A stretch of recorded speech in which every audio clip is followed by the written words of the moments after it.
عام انتخابات جیتنے کے بعد عمران خان کی اس وقت کے آئی بی چیف شجاعت اللہ قریشی سے 14 اگست کو بنی گالہ میں پہلی ملاقات ہوئی۔ عمران خان اپنے قریبی دوست زلفی بخاری کے ہمراہ اپنے بنی گالہ کے گھر پر موجود تھے، جہاں پر شجاعت اللہ قریشی اپنے اسٹاف افسر بلال برکی کے ہمراہ آئے۔ دونوں بیٹھے، ابتدائی خیر خیریت دریافت کی گئی۔ شجاعت اللہ قریشی نے ابتدا میں بریفنگ دی، آئی بی نے اب تک کی جو کامیابیاں حاصل کی دہشت گردی کے تدارک کے لیے۔ عمران خان 15 منٹ تک ان کی بریفنگ سنتے رہے۔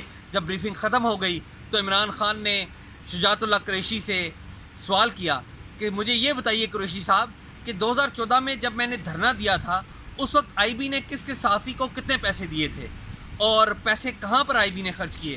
تو شجاعت اللہ قریشی نے بتایا کہ ہم نے کسی صحافی کو کوئی پیسے نہیں دیے، ہم نے آئی بی کے لیے ایکوپمنٹ ضرور خریدا جس سے دہشت گردی کے تدارک میں مدد ملی۔ انہوں نے یہ بھی کہا عمران خان کو کہ اب آئی بی آپ کے کنٹرول میں ہے، اب آئی بی کے تمام دستاویزات جا کر دیکھیں اور آپ خود فیصلہ کر لیں کہ ہم نے پیسے کہاں خرچ کیے۔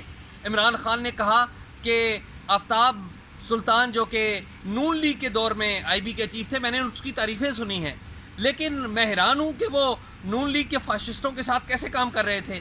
اس پر شجاعت اللہ قریشی نے انہیں بتایا کہ دراصل آفتاب سلطان وہ واحد آئی بی چیف ہیں جو کہ پیپلز پارٹی کے یوسف رضا گیلانی کے بھی آئی بی چیف تھے اور مسلم لیگ نون کے نواز شریف کے بھی آئی بی چیف تھے، تو اس لیے یہ کوئی بات اتنی حیران کن نہیں ہے۔ آفتاب سلطان کو اس لیے آئی بی چیف تعینات کیا جاتا رہا کیونکہ وہ اپنا کام جانتے تھے۔ یہ ساری باتیں ہوئیں، شجاعت اللہ قریشی چلے گئے، لیکن جانے سے پہلے عمران خان نے انہیں کہا کہ آپ نے جو چوری ہوئی ہے رقم، لوٹی ہوئی جو رقم ہے اس کا پتہ لگانا ہے، اس کا سراغ لگانا ہے۔ بات ختم ہو گئی۔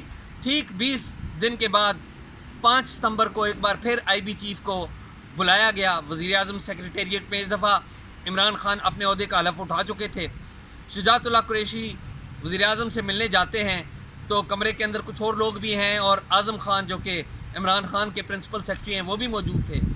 تو عمران خان نے شجاعت اللہ قریشی کو دیکھتے ہی خیر خیریت دریافت کرنے کے بعد ایک ذمہ داری سونپی۔ انہوں نے کہا کہ آپ کی ذمہ داری یہ ہے کہ آپ شریف برادران، ان کے ساتھیوں، آصف علی زرداری ان کے ساتھیوں اور ان کے خاندان کے جو تمام ارکان ہیں ان کی کرپشن کے ثبوت ایک ہفتے کے اندر لے کر آئیں۔ شجاعت اللہ قریشی کمرے سے باہر نکلے تو عمران خان کے کمرے میں ایک طاقتور افسر داخل ہو گئے۔ عمران خان نے ان سے فیض لیا اور شجاعت اللہ قریشی کو ہٹانے کا فیصلہ ہو گیا۔ 2 روز کے بعد ڈاکٹر سلیمان پولیس گروپ کے گریڈ 22 کے افسر ہیں، ان کو آئی بی کا نیا سربراہ تعینات کر دیا گیا اور آئی بی کے اندر سے تمام جو اہم افسر تھے ان کو چن چن کر نکال باہر کیا گیا۔ اب آئی بی مکمل طور پر عمران خان کے کنٹرول میں ہے۔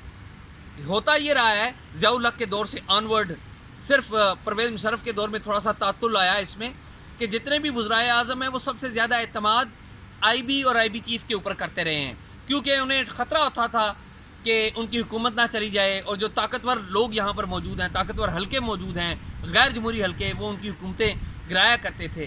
تو اس تناظر میں آئی بی اور آئی بی چیف کی ایک اہمیت تھی، لیکن اس وقت عمران خان آئی بی کے اوپر کوئی خاص اہمیت نہیں دے رہے۔ آئی بی کو انہوں نے اینٹی کرپشن کے اوپر لگا دیا ہے، دہشت گردی کا کام ان سے لینے کی باتیں کی جا رہی ہیں اور اس کام کو ریڈیوس کر کے توجہ سیاست کی طرف لگائی جا رہی ہے۔ اب وزیر اعظم عمران خان ہے اور ان کے پاس آئی بی کا پورا کنٹرول ہے، توجہ اس پر نہیں ہے۔ میری وزیر اعظم سے بھی درخواست ہے اور چیف جسٹس سے بھی درخواست ہے اور تمام لوگوں سے درخواست ہے، بالخصوص وزیر اعظم عمران خان سے، کہ جو لوگ آئی بی سے پیسے لیتے رہے ہیں یا باقی خفیہ اداروں سے پیسے لیتے رہے ہیں، جو صحافی بالخصوص پرٹیکولرلی صحافی، ان تمام صحافیوں کی فہرستیں پبلک کریں تاکہ لوگوں کو پتہ چلے کہ کون کون سے زر خرید غلام ہیں جو کہ صحافت کی آڑ میں دراصل مخبریاں کر رہے ہوتے ہیں، پیسوں کے غلام ہوتے ہیں، وہ اپنے پیشے سے لائل نہیں ہوتے۔ ایک کام تو وہ فوری طور پر یہ کریں۔ دوسرا یہ ہے کہ آئی بی کو مضبوط بنائیں، دہشت گردی کا جو یہ کام کرتے ہیں یہ ان کے پاس یہ کام رہنے دیں۔ اگر پرانے کسی چیف نے کوئی اچھا کام کیا ہے تو اس کی عزت کریں، آئی بی کی بھی عزت کریں اور باقی اداروں کی بھی عزت کریں، جو ان کا آئین کے تحت جو کام ہے اس کے تحت ضرور ان کو کام کرنے دیں۔ لیکن عمران خان ابھی آئی بی پر توجہ نہیں دے رہے، لیکن مجھے یہ یقین ہے کہ جس وقت عمران خان کی حکومت کو خدا نخواستہ کوئی خطرہ ہوا غیر جمہوری قوتوں سے، عمران خان دوبارہ اس ادارے پر توجہ دیں گے، اور عمران خان اس بار جب وہ توجہ دیں گے تو ان کی جو سوچ ہے وہ بھی تبدیل ہوگی، اور آئی بی ان کی نظر میں زیادہ بہتر ایجنسی کے طور پر سامنے آئے گی. جی